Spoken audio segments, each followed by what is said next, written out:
syukur kehadirat Allah Subhanahu wa taala bahwasanya kita masih diberikan limpahan rahmat, umur panjang, sehat sehingga kita bisa melaksanakan pembelajaran di hari ini dalam keadaan sehat walafiat. Sholawat dan salam tak lupa selalu kita curahkan ke junjungan kita Nabi besar Muhammad SAW. Mudah-mudahan kita selalu mendapatkan syafaat sampai di yaumil akhir nanti. Amin. Bapak Ibu sekalian, dalam pertemuan Tombel hari ini saya akan menyajikan terkait dengan pengelolaan kinerja di BNM yang masuk rencana hasil kerja, yaitu peningkatan kualitas praktik pembelajaran. Perlu Bapak Ibu ketahui apa yang dimaksud dengan kualitas pembelajaran itu. Kualitas pembelajaran dapat diartikan sebagai intensitas keterkaitan sistematik dan sinergis pengajar, anak didik, kurikulum dan bahan ajar, media, fasilitas dan sistem pembelajaran dalam menghasilkan proses dan hasil belajar yang optimal sesuai dengan tuntutan kurikuler. Ini menurut Suparno. Jadi intensitas itu keberlanjutan terus-menerus. Sistematik berarti ada sistem di situ, ya. Sinergis berarti ada keterkaitan antara pengajar dengan anak didik. Ada juga kurikulumnya, ada juga bahan ajar dan media yang digunakan. Tentunya media ada fasilitas yang digunakan dalam pelaksanaan pembelajaran sehari-hari, ya. Ada juga sistem pembelajaran sehingga proses pembelajaran itu menghasilkan pembelajaran yang optimal, ya, yang optimal sesuai dengan kurikulum Merdeka kalau sekarang, ya. Kita lanjutkan. Nah, apa tujuan peningkatan kualitas praktik pembelajaran? Yaitu meningkatkan mutu hasil pendidikan dengan memperbaiki praktik pembelajaran di kelas, mengembangkan berbagai jenis keterampilan, dan meningkatkan motivasi belajar siswa. Jadi ini tujuannya dari peningkatan kualitas dalam praktik pembelajaran, Bapak Ibu sekalian. Itu kita perlu di dalam pembelajaran itu ada praktik pembelajaran sebelum Bapak Ibu terjun, ya, terjun ke kelas. Perlu observasi dari kepala sekolah. Nah, ini tujuannya untuk apa? Untuk meningkatkan mutu hasil pendidikan, ya, agar, ya, pengembangan peserta didik berkembang, keterampilannya, ya, motivasi belajarnya. Ini tujuannya seperti itu. Selanjutnya ada beberapa cara meningkatkan kualitas pembelajaran. Apa saja cara meningkatkan kualitas pembelajaran? Yang pertama, mengubah standar penilaian. Mengubah standar penilaian ini, kalau Bapak Ibu kemarin misalnya standar penilaiannya KKM, ya, standar penilaian itu KKM. KKM-nya misalnya 70, ya. Di dalam pembelajaran tersebut, penyampaian materi tersebut, ya, di dalam satu tahunnya, oh kira-kira 70 ini terlalu tinggi. Nah, ini bisa diturunkan, atau misalnya terlalu rendah, bisa agak ditinggikan. Nah, ini tujuannya untuk meningkatkan kualitas pembelajaran yang ada, ya.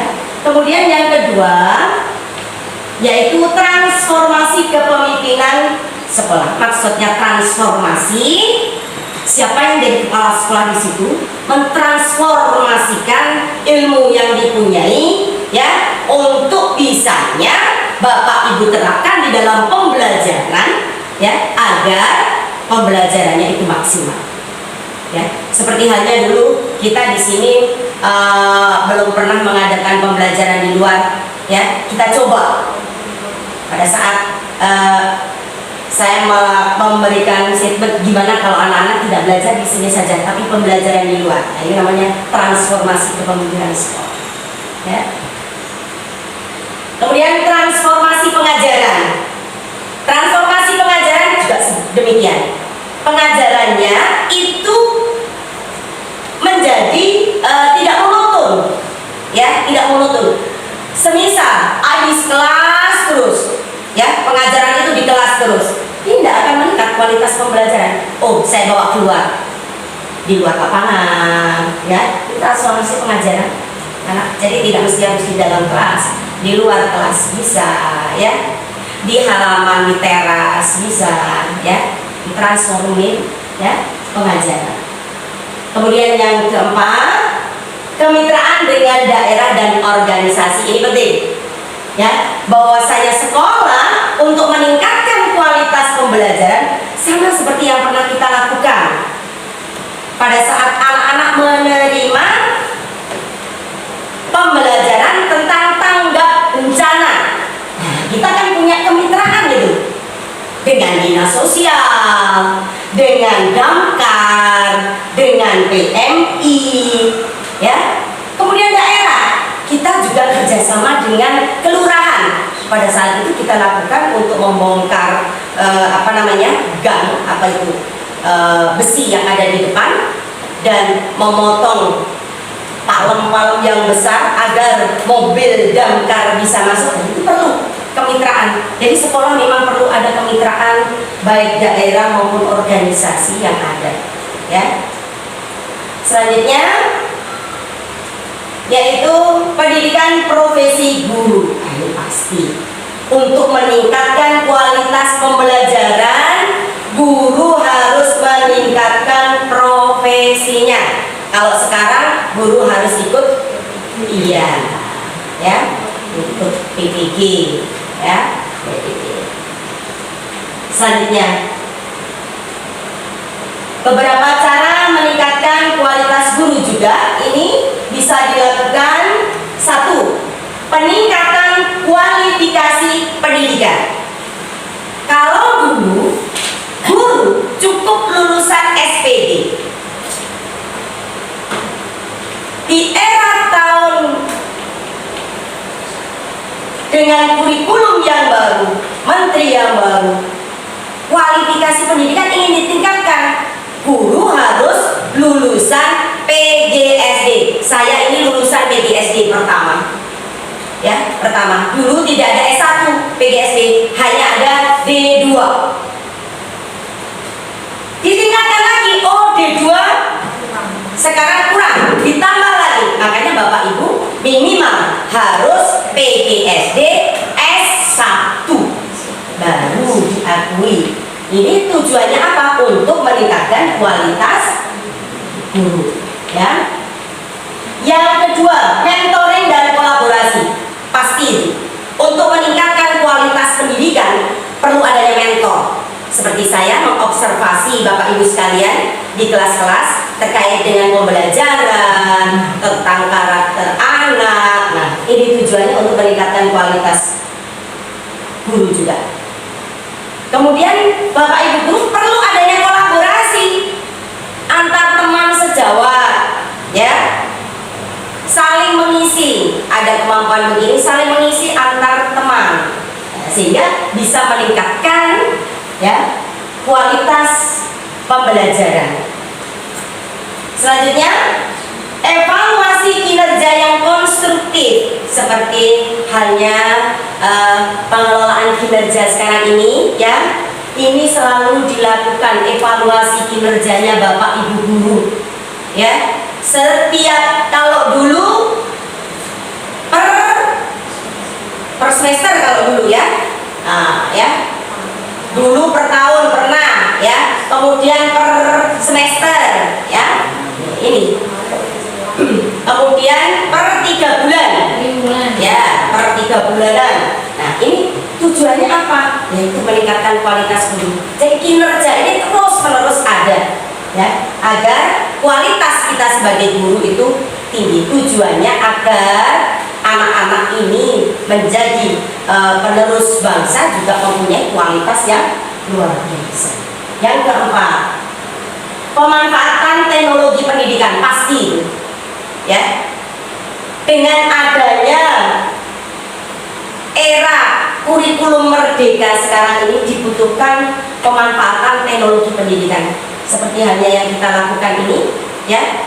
Guru mengajar dengan menggunakan LCD, ya. Kemudian mengambil materi-materi pembelajaran dari YouTube, ya. Itu merupakan pemanfaatan teknologi pendidikan. Selanjutnya, yang kelima, pengembangan soft skill. Bapak Ibu sekalian, itu secara kodrat punya skill, keterampilan, ya, keterampilan pastinya. Contoh Pak David, IT-nya luar biasa, skill dari agamanya luar biasa. Nah, ini perlu dikembangkan. Yang bisa membawa anak didik ini juga paling tidak punya skill seperti itu, ya. Bapak Ibu punya apa? Kembangkan. Oh, saya bisa misalnya menyanyi. Nah, skill itu bisa ditularkan ke anak-anak. Oh, saya bisa berpuisi. Skill yang dipunya. Oh, Pak Raga misalnya, saya skillnya di futsal. Jadi skill setiap Bapak Ibu tidak sama. Itu bisa ditularkan ke anak-anak untuk meningkatkan kualitas pembelajaran, ya. Selanjutnya, apa yang harus dilakukan untuk meningkatkan kualitas praktik pembelajaran?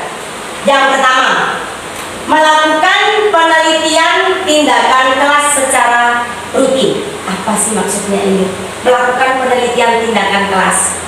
Jadi Bapak Ibu setelah selesai mengadakan pembelajaran, adakan refleksi terhadap anak-anak, ya, mengadakan penelitian tindakan kelas. Dari situ nanti akan tahu, ya, apakah materi yang saya sampaikan itu masuk tidak ke anak-anak, bisa dipahami tidak ke anak-anak, kurangnya di mana. Nah, ini perlunya penelitian. Oh, hasilnya ternyata dari materi ini anak-anak jelek. Gimana ya? Apa mungkin dari metode cara mengajar saya? Atau dari soal yang saya buat terlalu sulit? Atau juga cara penyampaian Bapak Ibu guru kurang bervariasi sehingga anak monoton bosan aja.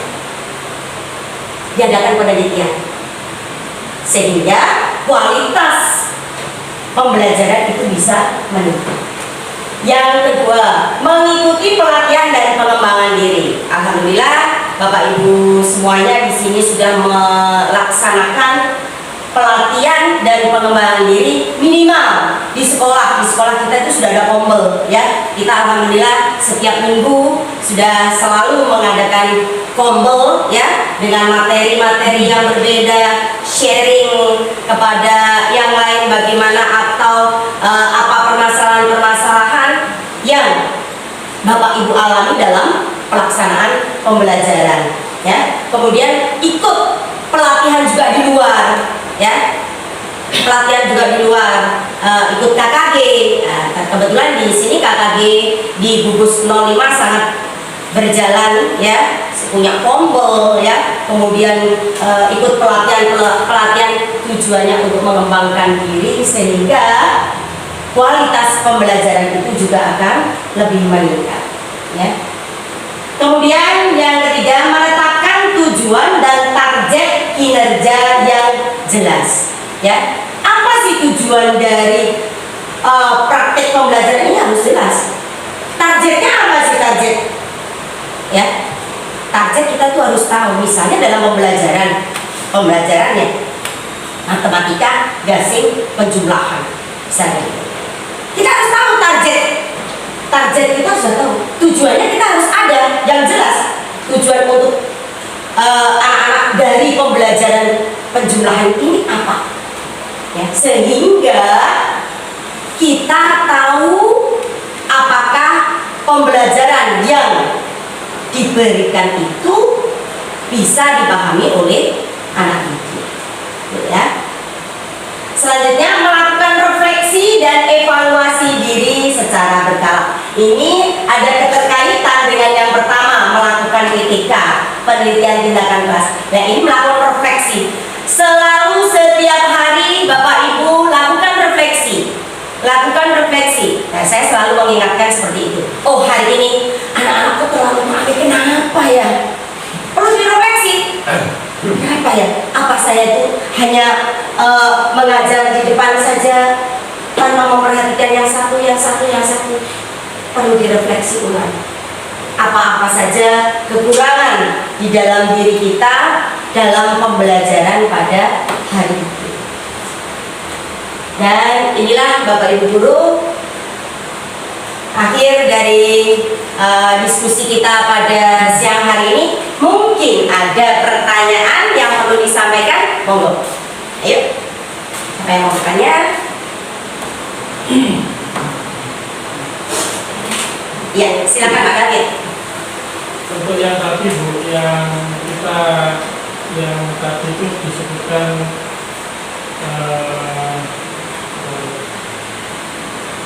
kemitraan dengan daerah dan organisasi.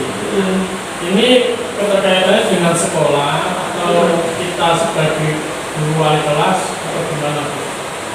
Ini yang melakukan itu sekolah secara keseluruhan atau guru? Nah, ya. Karena di sini kita bicara tentang kualitas pembelajaran, otomatis guru.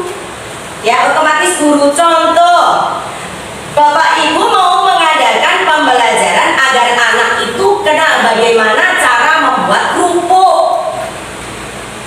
Kan perlu ada kerjasama itu. Ya. Nah, izin dulu dengan RT setempat, dengan pemilik usaha, kemitraan, ya, kemitraan. Kemudian ya, sekolah gitu. Ya, tidak ada sekolah, ya. Organisasi apa yang ada di sana pada saat Bapak Ibu guru melakukan pembelajaran tersebut. Dan ini memang penting, perlu adanya kemitraan, ya, biar lebih lengkap pembelajaran kita ini. Oke. Mungkin itu Pak David? Ya, ada lagi? Terkait dengan Pak David tadi, mungkin bukan hanya guru tapi membawa surat dari sekolah ya. Ya, bisa. Kita kerjasamanya juga mengetahui dari sekolah. Misalkan kita ke tempat usaha, kan kita ada surat, betul. Seperti yang kita lakukan setiap saat pada saat kita mau mengadakan pembelajaran di luar, dari sekolah membuatkan surat, ya, surat untuk misalnya diterima, misalnya mau ke gereja, ya, mengenalkan tempat-tempat ibadah, kita berikan surat ke sana. Ada kemitraan, ya, namanya kemitraan. Organisasi di sana, organisasi gereja. Tentunya kita harus pamit, ya. Ada lagi? Bisa dipahami Pak David? Ya, oke. Ada lagi? Ya, Pak Rada. Untuk di poin nomor 5, jadi pendidikan profesi guru, bagaimana untuk apa itu yang belum melaksanakan, apa itu maksudnya ada cara lain untuk lebih lebih meningkatkan kualitas dari pembelajaran itu. Oke, terima kasih. Untuk PPG ini biasanya ada daftar dari pemerintah, ya. Ada daftar dari pemerintah siapa-siapa yang bisa mengikuti PPG ini. Apakah yang sudah P3K, ya? Untuk P3K sudah? PPG? Belum, ya. Tidak harus menunggu undangan, tapi sekarang kayaknya saya baca di yang itu harus daftar. Ini ada perkembangan baru. Ya. Tidak menunggu undangan dari sana. Tapi kita daftar dulu baru nanti. Ini bisa dijelaskan Mbak lewat mana? Saya kemarin lihat di YouTube itu, Bu. Jadi untuk PPG itu tidak harus menunggu undangan dari pemerintah, tapi kita bisa daftar. di dalam daftar PPG itu. Ya, itu ada yang bisa bantu. Ada juga PPG itu Bu, itu bisa terdaftar langsung kalau sudah menempuh CDP. Kalau sudah menempuh CDP, lolos atau tidak lolos, Ya. bisa langsung terdaftar di dalam PPG. Ada lagi mungkin. Nah ini butuhnya sharing seperti ini, jadi kita tahu ya. Dan bagi yang Honda, mudah-mudahan saya doakan cepat lanjut ke P3K ya. Yang P3K nanti bisa diakui untuk bisa mendapatkan sertifikasi yang belum dan bisa mendapatkan pensiun untuk yang sudah mendapatkan sertifikasi. Kayaknya sekarang itu ya Bu, lulusan yang baru, yang baru itu bisa langsung ikut daftar PPG. Seperti keponakan ya, itu kemarin kan baru lulus dari Universitas Jember, ya jurusan matematika. Sekarang dia ikut PPG. Berarti bisa langsung. Ya, daftar dulu di tes. Setelah itu ditempatkan dia sekarang menempuhnya di Universitas Jember. Itu pelajar, kalau kita tidak sebentar. Ada Kalau pelajar itu ya pakai biaya sendiri. biaya sendiri. Kalau belajar itu dapat panggilan seperti itu kita pasti Lewat link. lewatnya SIM PKB. Oh, dari SIM PKB. Kita daftar lewat SIM PKB, terus nanti dapat panggilan kalau memang sudah di AKCC, data kita sudah masuk. Nah, ini peraturannya sekarang yang minimal 2023 2023 nanti otomatis akan dapat panggilan. Dari sini nggak Nah, ada. nanti dari PMM di PMM itu ya Nggak masuk. dari PMM nanti ada panggilan sendiri, ada LMS, siapa nanti bisa dicek di PMM. Oke. Ya udah kalau gitu ya kita tunggu saja. Yang belum juga buka-buka gitu ya. Mungkin hanya ini yang bisa saya sampaikan. Mudah-mudahan dengan pertemuan Kombel ini kualitas pembelajaran di SDN 1 Kertosari bisa meningkat ya, dan anak-anak yang menjadi generasi penerus bangsa menjadi generasi penerus bangsa yang berkualitas.